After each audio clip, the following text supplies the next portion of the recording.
Hello friends, it's Arun Singh here and welcome to in my new video on factory design pattern. Let's see what factory design pattern is. Factory design pattern, which is a creational design pattern.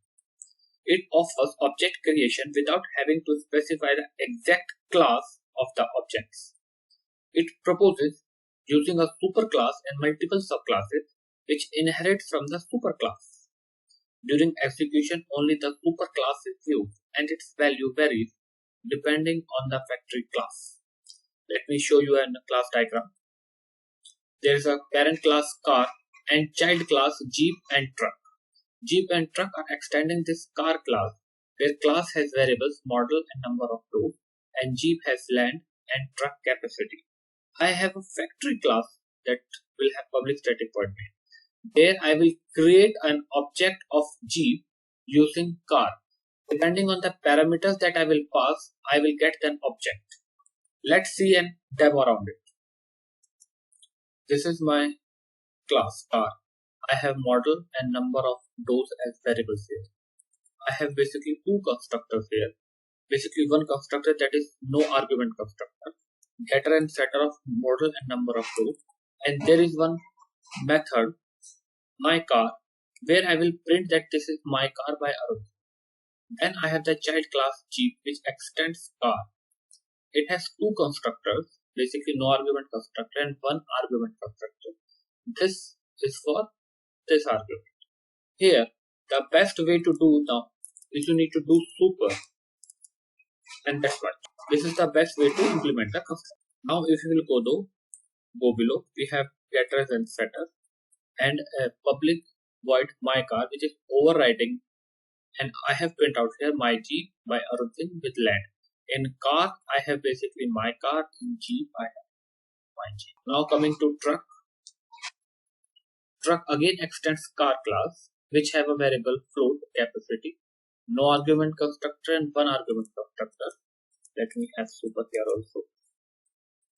Now I have basically set capacity, get capacity, and again override my car. Now let me come to my factory, which has public static void main. Here I have my factory object by which I am calling get car type. When I go to get car type, I have passes four variables, which basically two variables for class, car class, these two, one for jeep, boolean land, and one for truck. Now, basically what I have done, initially I have created a null for car object variable. Then I check whether capacity is equal to null or not. Capacity double equal to null, since capacity is for truck, not for jeep. So I have initialized car object here with new jeep. I have created an object of jeep here, and using the concept of object oriented programming, I have put it into the parent class variable. If else, I have created an object for truck and kept in car. Now let me set the model and number of doors which are available in car instance. There are two more variables like capacity. You have only set up for number of doors and model which are available in car class. Since capacity is not available in car class, so you cannot set car from here. Now let me go and run this for you. Run this. And you will see I'm passing capacity 5 but I'm getting capacity 0.0. I'm passing capacity as 5.5. It is checking yes, capacity is not null. It is initializing the truck object, which is very fine. So my object creation is fine, which is my factory class method is working good, and I'm getting to truck, but my capacity is 0.0.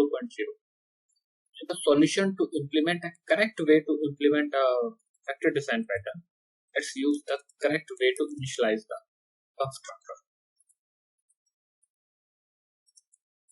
Now let me go and run this for you. Now I have passing the capacity. Capacity is not equal to null, so I'm coming here. I'm passing capacity in new truck, and I'm getting my truck Arun with capacity 5.0. Let me go up and pass this capacity as null here. Let me run it back, and I'm getting to my Jeep Arun Singh with land pass. So that's much for this my factory. Let's see you in next video.